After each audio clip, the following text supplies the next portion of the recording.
안녕하십니까. 1, 2년도 아니고 10년도 아니고 20년이 넘었습니다.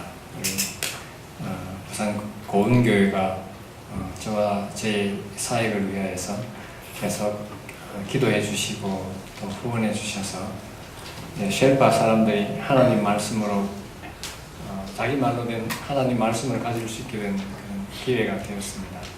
그 모든 것은 우리 뒤에서 기도해 주시는 여러분들께서 열심히 기도해 주시는 그런 은혜가 있었기 때문이라고 생각해서 쉘파 사람들 대신해서 다시 한번 여러분들 앞에 감사를 드립니다.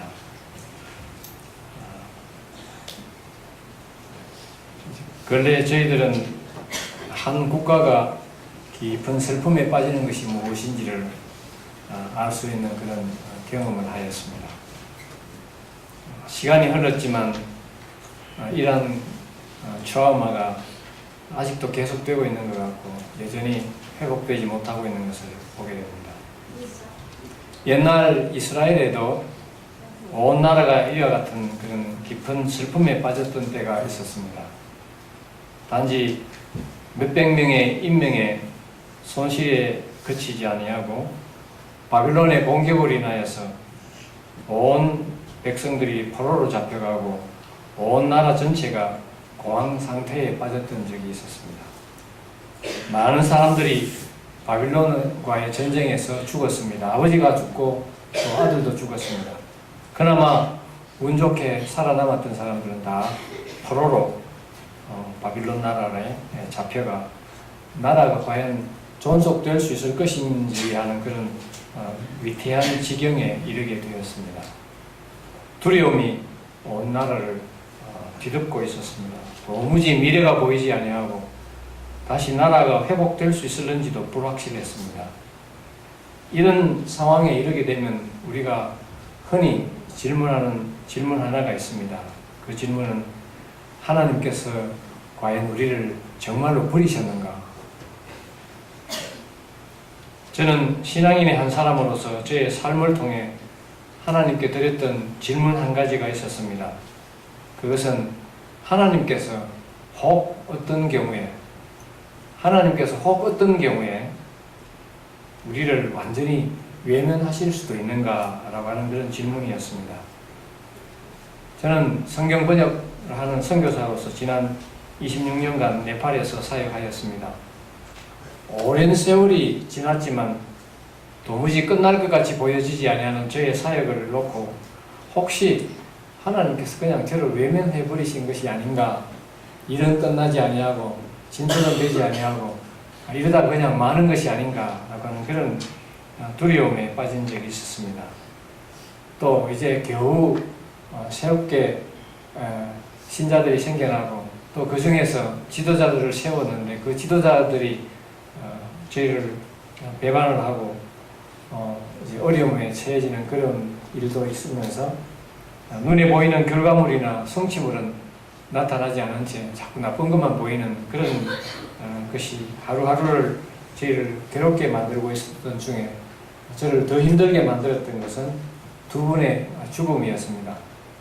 한 분은 제가 존경하는 선배 목사님으로서 선교사로 출발하기 전까지 함께 7년을 같은 교회에서 사역을 했었던 분인데 극심한 우울증으로 인하여서 스스로 목숨을 거두신 것입니다.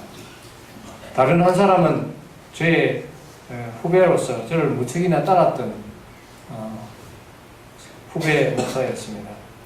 그는 가족으로 내려오는 선천적인 그런 치매를 앓다가 하나님의 부르심을 받고 말았습니다. 마지막으로 만난 이 후배는 저를 알아보지도 못했습니다. 그리고 사모님이 저를 대접하려고 까놓은 그 귤 옆에 있었던 껍질을 자근자근 씹고 있었습니다. 이들의 죽음 앞에 저는 또다시 이 질문을 하게 되었습니다. 때로는 혹 하나님께서 우리를 외면하시거나 혹 하나님께서 우리를 버리실 수도 있는가 라고 하는 그런 질문이었습니다. 저는 이들의 죽음과 이 질문에 너무 심각하게 빠져든 나머지 불면증으로 고통을 겪으면서 의사로부터 우울증 진단을 받게 되었습니다. 이러한 질문은 저뿐만 아니라 오늘을 살아가는 우리에게 아주 쉽게 다가올 수 있는 질문이요 또한 혼동이라고 생각을 합니다. 예레미야는 이와 비슷한 질문을 던지면서 선지자들과 함께 울고 있습니다. 에가서 1장 1절에서 2절 사이에 보니 슬프다 이 성이여 전에는 사람들이 많더니 이제는 어찌 그리 적막하게 앉았는고 전에는 열국 중에 크던 자가 이제는 과부같이 되었고 전에는 열방 중에 공주였던 자가 이제는 강제 노동을 하는 자가 되었도다. 밤에는 슬피 우니 눈물이 뺨에 흐르며 사랑하던 자들 중에 그에게 위로하는 자가 없고 친구들도 다 배반하여 원수들이 되었도다. 그리고 2장 11절에는 내 눈이 눈물에 상하며 내 창자가 끊어지며 내 간이 땅에 쏟아졌으니 라고 말하고 있습니다. 우리 한국말에는 어떻습니까? 한국말에는 정말 슬프고 어려운 일이 올 때 이렇게 내장을 들어서 표현하는 표현들이 있습니까? 이 히브리 말에는 그런 말이 잘 되어 있는 것 같아요. 창자가 끊어지며 간이 땅에 쏟아졌다 그렇게 되어 있습니다. 이 한국말에 비슷한 말이 있나요? 예? 애간장이 다 들어간다. 애간장이 녹는다. 또 그런 말 있나요? 속이 디비진다. 속이 디비진다. 확실히 부산 방언에 아주 확실하게 보여지는 그런 말씀인 것 같습니다. 어쨌든 예레미야는 히브리 사람들이 주로 쓰는 간이 땅에 쏟아졌고 창자가 끊어지고 라고 그런 표현을 쓰면서 그 당시에 이스라엘 백성들이 경험하고 있었던 그 안타까움과 슬픔을 표현하고 있습니다. 그러나 예레미야는 재난 가운데서도 이 재난에 대한 하나님 편에서의 설명을 들려주고 있습니다. 그것은 1장 18절에 여호와는 의로우시도다. 그러나 내가 그의 명령을 거역하였도다 라고 말한 것입니다. 예레미야는 이 말을 할 때에 2인칭을 사용하지 않고 1인칭을 사용하고 있습니다. 그것은 네가 잘못해서 이렇게 되었어가 아닌 하나님께서는 잘못한 것이 없어 내가 잘못해서 이렇게 된 거야 라고 하고 있습니다. 예레미야의 말은 유다 나라가 당한 모든 슬픔에는 이유가 있다는 것입니다. 그것은 내가 잘못해서 그렇게 되었다는 것입니다.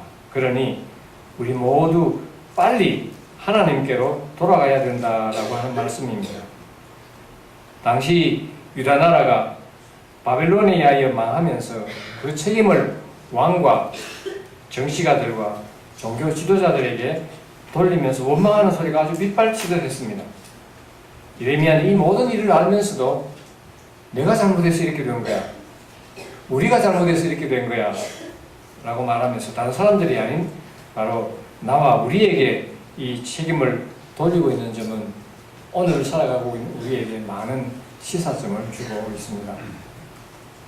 예레미야는 여기서 멈추지 않고 진정한 하나님의 모습을 다시 상기시키고 계십니다. 하나님께서 잘못한 게 아니야. 하나님께서는 정말 우리를 사랑하고 계셔. 모든 희망이 다 사라진 게 아니야. 아직도 희망이 남아있어. 라고 그렇게 외치고 있는 것입니다.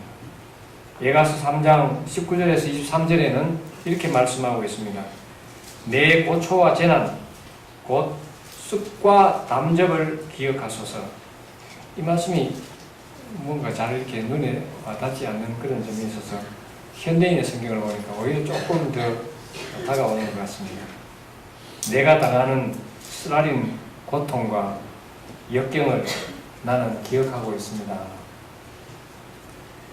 그리고 난 다음에 내 마음이 그것을 기억하고 내가 낙심이 되오나 이것을 내가 내 마음에 담아두었더니 그것이 오히려 나의 소망이 되었사오면 여호와의 인자와 긍휼이 무궁하심으로 우리가 진멸되지 아니함이니이다.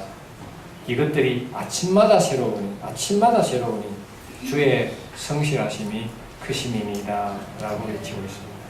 여전히 우리에게는 희망이 있다는 것입니다. 비록 어려운 속에 살고 있는 상황이긴 하지만 여전히 우리에게는 희망이 있다는 것입니다. 하나님이 우리와 함께 계시기 때문에 우리에게는 소망이 있다는 것입니다. 매일 아침 잠자리에서 일어나 감사해야 하는 것은 우리가 아직도 살아있다고 하는 사실 때문이요. 오늘도 우리를 향하신 하나님의 신실하신 그 사랑을 다시금 확인할 수 있기 때문입니다. 이 성경 귀절이야말로 하나님의 성실하신 성품을 가장 잘 설명하고 있는 귀절 중에 하나라고 생각됩니다. 만약 여러분들께서 저에게 선교사로 살면서 느낀 점 그냥 하나만 간단하게 설명해 달라고 말씀하신다면 저는 서슴지 않고 저 히말라야 지역에 있는 쉘파 사람들을 위한 제 26년간의 사역을 통해서 하나님께서 얼마나 성실하고 신실하게 저희를 사랑하시고 도와주셨던가 그 점을 간증할 수 있을 것입니다. 이 지구상에 아직도 하나님을 알지 못하는 많은 사람들을 위해서 하나님께서 이렇게 성실하게 일하신다면 저와 여러분같이 정말 하나님을 사랑하고 섬기는 사람들이라면 하나님께서 얼마나 더 성실하고 신실하게 사랑해 주실까요? 이제 제가 일하고 있는 히말라야의 고산 부족인 그 쉘파 사람들을 향하신 하나님의 성실하심에 대하여서 잠시 말씀드리고자 합니다. 쉘파 부족은 네팔에 있는 약 100여 개 부족 중에 하나이며 세계에서 가장 높은 에베레스트산 남쪽 능선을 중심으로 해서 동서남북 약 한 5일간 혹은 일주일 정도, 동에서 서쪽으로 가는데 한 5일에서 일주일, 남쪽에서 북쪽으로 가는데 약 5일에서 10일 정도 걸리는 그런 지역에 펼쳐져서 살고 있는 사람들입니다. 대부분 그들이 살고 있는 집은 해발 2,000m에서 약 4,000m 정도에서 살고 있는 고산 부족이죠. 인구는 약 한 30만 명 정도로 추산하고 있습니다. 이 부족은 원래 저 북쪽 티베트 쪽에서 살고 있다가 아마 어떤 그 정치적인 난리를 피하여서 히말라야 산맥을 넘어서 남쪽으로 이주해 와서 현재 거주하고 있는 그 지역에 정착한 것으로 보입니다. 이 사람들이 믿고 있는 종교는 티베트 불교 혹은 라마 불교라고 말을 하고 있는데 이 라마 불교는 상당히 그 샤머니즘이 강한 미신적인 그런 불교입니다. 그래서 모든 그 마을에도 어떤 부정적인 것이 들어오지 못하도록, 악신이 들어오지 못하도록 그렇게 막고 있는 여러 가지 그 시설물들을 볼 수가 있습니다. 마을에 다른 종교가 들어오면 자기들과는 상관없지만 그 들어온 종교로 인하여서 자기 마을이 부정해진다고 생각하기 때문에 마을 전체가 이 예수 믿는 거나 혹은 그 사람들을 향하여서 배타적으로 추방을 하는 그런 일들이 있습니다. 그래서 자기들이 화를 당하지 않기 위하여서 자기들이 그 악신에 노출되지 않도록 하기 위하여서 예수 믿는 사람들을 다 추방하고 있습니다. 그래서 마을에서 예수님을 믿는다고 하는 것은 바로 가족들과 그 마을로부터 추방당하는 것을 의미하고 있습니다. 그러면 이렇게 복음에 대하여서 배타적인 이 백성들도 하나님을 알 수 있을까요? 이렇게 배타적으로 살고 있는데 어떻게 하나님을 만날 수 있을까요? 제 대답은 예, 알 수 있습니다 라고 말씀드릴 수 있습니다. 그 이유는 이들이 하나님을 먼저 찾는 것이 아니라 하나님께서 이들을 먼저 찾으신 것이기 때문입니다. 1967년도를 시작을 해서 5팀의 선교사들이 이 쉘파 사람들의 말로 성경을 번역해 주기 위하여서 보내졌습니다. 저희가 맡아서 한 기간만 26년이고 저희 앞서 사역했던 다른 4팀의 사역 기간을 모두 합치면 총 47년이 걸립니다. 47년의 시간을 지나 드디어 쉘파 부족으로 신약 성경이 완성되어서 지난 4월 29일 날 하나님께 봉헌드리게 되었습니다. 하나님께서 47년간 얼마나 이 쉘파 사람들을 구원하시기 위해서 신실하게 역사하셨는지요. 1967년도 호주의 질슈라 선교사 부부가 쉘파 부족의 말로 성경을 번역하기 위해 네팔로 왔습니다. 지금 보시는 사진의 왼쪽 부분은 질슈라 선교사 부부의 젊은 시절이고, 오른쪽 부분은 이번에 4월 달에 왔을 때의 두 부부의 모습입니다. 그러나 이 1968년 이분들이 첫 아들을 낳은 지 얼마 지나지 않아서 부인 마리 선교사에게 간질병 증세가 나타났습니다.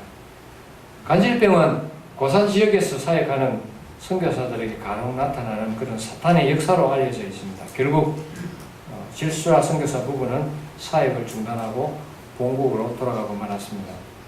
이들은 지난 4월 29일 네팔에서 있었던 봉헌식에 참석하여서 그 당시에 자기들이 돌아갈 수밖에 없었던 그 당시의 심정을 잠언서 16장 9절의 성경 말씀으로 대신하고 있습니다.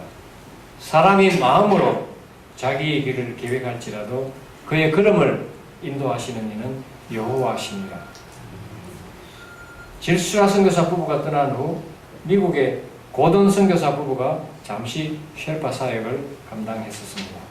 그는 쉘파 언어의 어문론 논문을 쓸 정도로 아주 훌륭한 언어학자였지만 어떤 이유인지 사역을 곧 중단하고 말았습니다. 이번 봉헌식에도 이분들은 참석하지 못하여서 그때의 그 정확한 상황을 파악하기가 어렵습니다. 두 번째 팀인 이 미국의 고든 선교사가 쉘파 사역을 그만두고 난 뒤 1969년 독일의 셰튼 드라이얼 선교사 부부가 쉘파 사역을 위해서 네팔로 왔습니다. 6년간의 사역을 잘 한 뒤에 독일 본부로부터 한 2년 정도 독일 본부의 대표로 와서 사역을 하라고 하는 명령을 받고 잠시 네팔을 떠나게 되었습니다.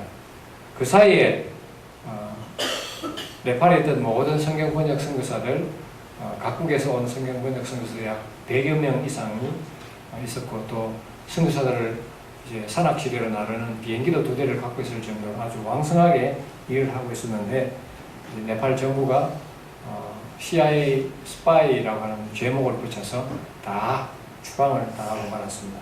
결국 이 독일 선교사들은 그 추방으로 인하여서 다시 네팔로 돌아올 수가 없었습니다.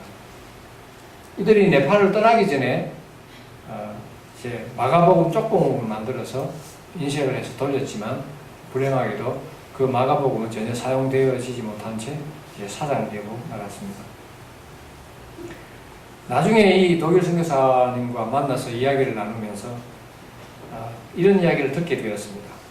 그때 만약에 쉘파 사람들 가운데서 믿는 사람이 한 사람이라도 있었으면 자기들이 떠나지 않고 그 일을 계속할 수 있었겠지만, 믿는 사람은 쉘파 사람들 가운데 아무도 없고 자기들은 정부로부터 추방을 당했고, 그래서 그때로서는 그 사역을 도무지 더 계속할 수 있는 상황이 되지 못해서 그 사역을 그만두고 떠나갈 수밖에 없었다고 그렇게 이야기를 하는 것을 듣게 되었습니다. 세 번째 팀이 더 이상 네팔을 들어올 수 없는 그런 상황이 되자 그 다음으로 사역을 계속한 것은 노르웨이의 웬들 선교사 부부였습니다.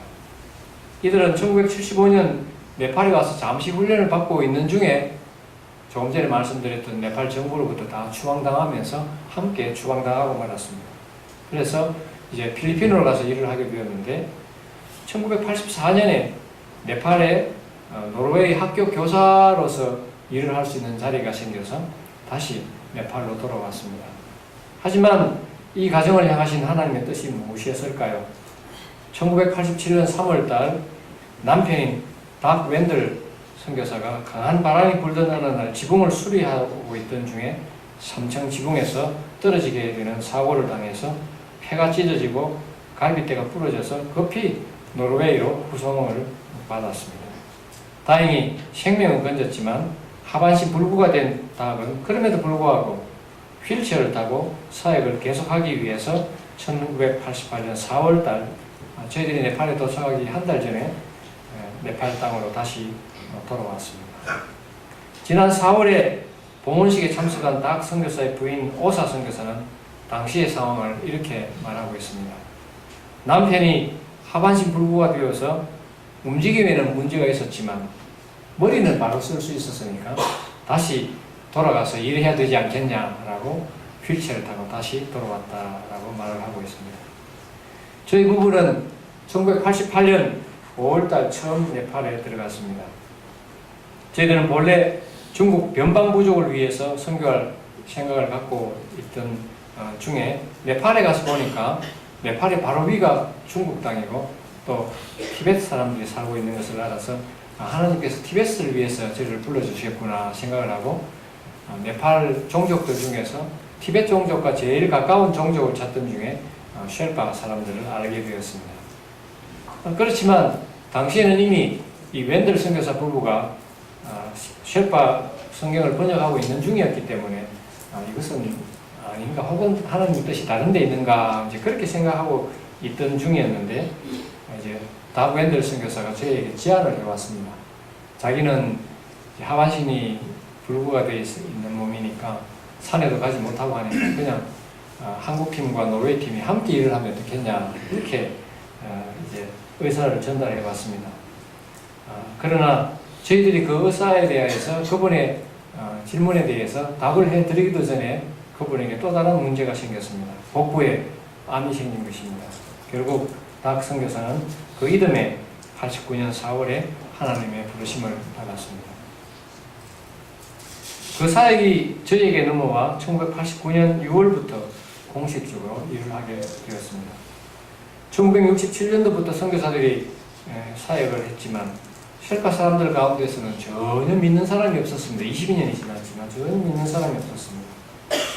저희들이 시작하고 난 다음에 5년이 지났어야 첫 신자가 생길 정도였으니까요. 그 당시 네팔 정부는 선교사들을 추방하는 그런 상황이었습니다.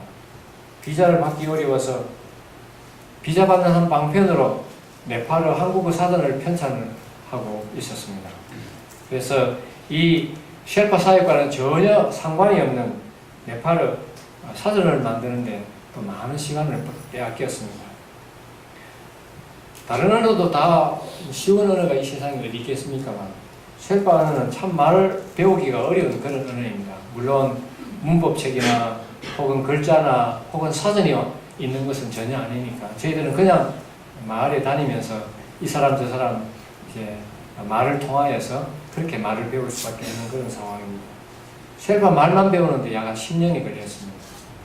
그리고 이제 10년 정도가 지나면 이제 말이 잘 들리게 되고 이 쉘파 말 안에 사투리가 있구나. 그래서 서로 다른 사투리가 있는 것을 아는데 5년이 걸렸습니다. 쉘파 문법은 참 이렇게 아직까지도 이렇게 제가 실력이 없어서 그런지 어쨌든 이 쉘파 문법은 참 어렵습니다. 특별히 모음 부분이 어려운데 성조가 있는 언어에서 이제 응아 그러면 나란 뜻인데 응아 그러면 다섯이란 뜻이 돼요. 샤몽 그러면 버섯이란 뜻이 돼요. 샤몽 그러면 모자란 뜻이 돼요. 그러니까 이제 이런 그 톤 문제로 인하여서 톤이 높고 낮은 데 따라서 모음이 자꾸 흔들리는 거예요. 이렇게 됩니다. 저렇게 됩니다. 어가 물어보면 또 아라고 그러고 아 같았을 때 물어보면 어라고 그러고 그러는 중에 이제 동료 학자들이 자기 말에는 이런데 쉘파 말에는 이 부분은 어떻게 되냐고 이렇게 컨퍼런스를 가든지 언어학회를 참석을 하든지 이제 저에게 묻게 됩니다. 그래서 제가 이제 그런 쉘파 쉘파 문법에 대해서 질문에 대한 답을 할 때쯤 되면 갑자기 등 뒤에서 뜨거운 기운이 막 올라가면서 그게 머리 쪽으로 싹 올라가면서 막 갑자기 식은땀이 막 나고 자신이 없다는 거예요. 긴 사역 시간을 보냈음에도 불구하고 믿는 사람은 별로 없고 나름대로 열심히 일한다고 했지만 보여줄 것이 별로 없는 이 사역은 점점 저희들을 지치게 만들었고 마침내 저희 부부 두 사람 다 우울증을 앓게 되었습니다. 아내는 1995년도에 우울증을 겪었고 저는 2008년도에 우울증을 겪게 되었습니다. 하나님의 신실하심을 경험한다고 하는 것은 많은 기다림을 뜻하고 있습니다. 오늘 본문 에가서 3장 25절 26절은 이 기다림에 대해서 이렇게 말씀하고 있습니다. 기다리는 자들에게나 구하는 영혼들에게 여호와는 선하시도다. 사람이 여호와의 구원을 바라고 잠잠히 기다림이 좋도다. 하나님께서 신실하시기 때문에, 하나님께서 성실하시기 때문에, 우리를 사랑하시기 때문에 우리에게는 아무 어려움도 없고, 어려움이 와도 그 다음날 모든 것이 다 해결되고, 아파도 그 다음날 다 깨끗하게 낫고, 모든 것이 좋고, 그냥 모든 것이 다 무지개 같은 그런 색깔로 우리에게 다가오는 것은 아닙니다. 하나님의 신실하심을 경험하시기 위해서는 그런 어려운 과정을 다 통과를 하셔야 되는 것입니다. 성경 번역 선교사의 가장 큰 고민은 성경을 번역해 놓아도 그 성경책을 읽을 사람이 별로 없을 경우일 것입니다. 만약 쉘파 사람들 중에서 믿는 사람이 아무도 없다면 제가 왜 25년, 26년을 걸려서 성경을 번역해야 되겠습니까? 독자가 없을 것이라고 아는 그런 상황 가운데 어느 누구도 책을 쓰지 않을 것입니다. 그래서 저희들 26년 동안 괴롭혀온 가장 큰 제목은 하나님, 저희가 성경을 번역하면 누가 읽을 것입니까? 라고 하는 그런 질문이었습니다. 그래서 시간이 날 때마다 하나님께 부르짖었습니다. 하나님, 쉘파 사람들 가운데 믿는 사람을 보내주십시오. 하나님, 쉘파 사람들 가운데 신자들을 세워주십시오. 하루는 인근 카페트 공장에 쉘파 사람들이 일하고 있다는 그런 소문을 듣고 찾아가서 친자매인 두 여자들과 교제를 시작하면서 그들을 교회로 인도하게 되었고 처음으로 믿는 사람이 생기게 되었습니다. 믿는 사람들이 하나 둘씩 생기면서 우리 쉘파 사람들이 30만 명이나 넘는데 믿는 사람이 당신들과 우리들 뿐이니 어떻게 하냐, 우리 기도하자, 같이 기도하자. 그렇게 해서 그때부터 쉘파 펠로십이라는 이름으로 사람들이 모여서 열심히 기도를 하기 시작했었습니다.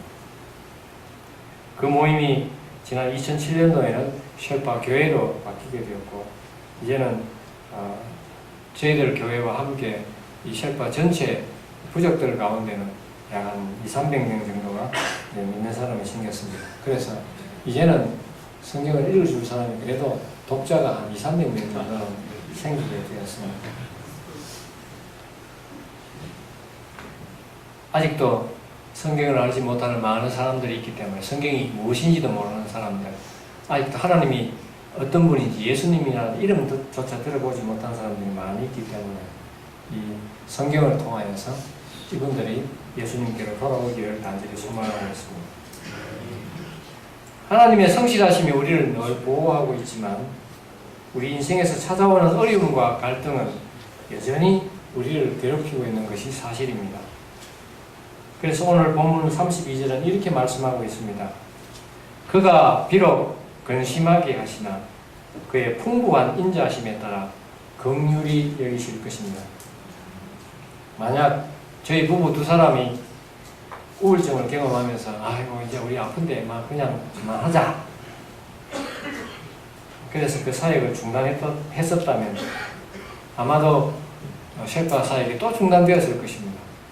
그래서 누가 될지는 모르지만 6번째 선교사가 이렇게 강단에 서서 자기는 6번째 선교사인데 5번째 선교사는 한국 선교사였는데 두 사람 다 우울증이 걸려가지고 그만 사역을 그만두고 이제 저희들이 6번째 팀으로 이 일을 하게 되었습니다. 이런 이제 보고를 하게 되겠죠. 그래서 저희들은 하나님 5번째에서 끝을 냅시다. 5번째에서 그냥 저희 팀에서 그냥 끝내주십시오. 그렇게 기도를 참 간절하게 했었습니다. 만약에 또 6번째 팀이 나오게 되면 이분들도 방법이 없어요. 또 말 배우기 위해서 10년, 또 방은 서로 다른 사투리 있는 거 아는데 또 5년, 또 모험 사이의 그 어려운 점 때문에 또 저와 비슷하게 또 누가 물으면 그 뒤에서 뜨거운 기운이 또 등을 타고 올라갈 것입니다. 그래서 하나님 이것만을 막아주십시오 라고 그렇게 기도를 했었습니다. 이제 세월이 지나가서 돌아보면 참 저희가 우울증을 경험한 것은 참 행운이었다고 그렇게 말씀드릴 수 있을 것 같습니다. 인생의 가장 밑바닥을 경험할 수 있었고 죽음이라는 것이 바로 요 옆에 있는 것을 느끼게 되었습니다. 약한 자와 아픈 자의 마음을 읽을 수 있었던 것은 참 큰 복이었습니다.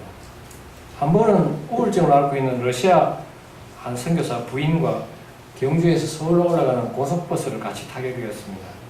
제 아내가 그 부인 선교사와 이야기하면서 그 부인 선교사에게 참 힘들죠. 저도 옛날에 그랬어요. 그 2마디밖에 안 했어요. 근데 그 부인은 자기의 속마음을 알아준다고 자기 남편도 알아주지도 않고 어디 가서 선교사가 내가 우울증 걸렸어요 라고 말할 수도 없고 아무도 알아주지 않는데 이 옆에 앉은 여자 선교사님이 선교사가 나도 그랬어요. 그 이야기를 하니까 그때부터 울기를 시작해서 서울 도착하는 그까지 5시간을 그냥 계속 울고 있었던 것을 보았습니다. 다른 사람들을 위로할 수 있는 힘을 저희에게 주신 것입니다. 그것은 저희가 받은 그 어떤 하나님으로 받은 선물보다도 더 큰 선물이었습니다. 32절 말씀과 같이 비록 힘든 인생 중에서도 그의 풍부한 인자하심을 따라 긍휼히 여기시는 하나님 은혜가 이 기다림에 대한 보답입니다. 하나님께서 이렇게 보답해 주신다는 것입니다. 혹시 퍼즐을 맞추고 보신 적 있습니까? 제게 이제 4살 반 된 손자가 하나 있는데 이제 백화점 책방이었나요? 가서 이렇게 보니까 아이들 그림인데 한 6개, 7개 정도로 이렇게 큰 퍼즐을 이렇게 맞추어서 하는 게 있더라고요. 그래서 사줬더니 이 손자는 금방 그 퍼즐을 맞추더라고요. 근데 이제 이 퍼즐이 6개 정도 되면 괜찮아요. 근데 이게 이제 500개짜리 퍼즐도 있고요. 좀 심한 거는 1000개짜리 퍼즐, 뭐 그 이상도 있겠지만 이제 이런 그림을 1000개로 다 조각을 내가지고 붙이는 거니까 이게 장난이 아닙니다. 그래서 이제 저는 뭐 1000개까지는 도전을 못 해봤습니다만 이제 퍼즐을 시작하면 해보신 분 계십니까? 어디부터 시작하죠? 어디부터 제일 맞추기 시작합니까? 모서리부터. 네. 모서리는 이렇게 선이 일자로 그어져 있으니까 이제 모서리는 보면 그대로 그냥 쉽게 자자자 끝까지 올라가요. 근데 이제 한 3분의 1이 하늘색으로 되어 있는, 이제 푸른색으로 되어 있는 하늘이에요. 그러면 이제 진짜 힘들죠. 한 3분의 1, 그것도 뭐 3분의 1이나 전부 하늘이에요. 똑같은 색깔. 그러면 이제 이거는 그냥 뭐 밤을 새우고, 그래서 너무너무 힘들어서 맞춘 분들은 다시 내가 이 짓 하는가 봐라. 그래가지고 그냥 아예 액자를 만들고 딱 붙여놓고, 그래서 내가 어쨌든 이건 내가 만드는 거는 뭐 그렇게 자랑하시는 분들도 계셨습니다. 퍼즐 맞추는 건 참 인내심이 필요합니다. 26년 동안 퍼즐을 맞췄습니다. 지난 4월 29일 날 이제 출판된 성경을 이제 하나님께 드리는 그런 봉헌식이 있었습니다. 제보다 먼저 이제 사역하셨던 그 선교사님들에게 다 봉헌식이 있으니까 다 좀 오시면 어떻겠냐고 메일을 드렸더니 이분들이 전부 자기 차비 들여가지고 다 오셨어요. 한 가족만 빼고 호주 팀, 독일 팀, 이제 노르웨이 팀 이렇게 3팀 오셨어요.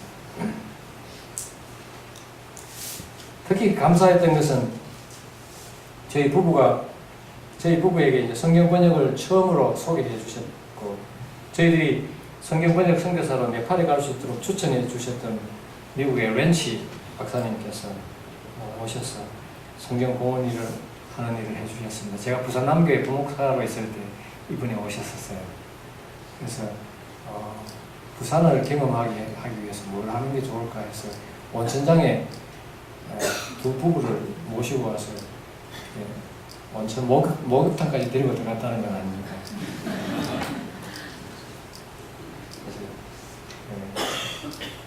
공중 목욕탕에 들고 들어왔는데 이분들은 정말 그 문화에 아주 특별하게 은혜를 받으십니다.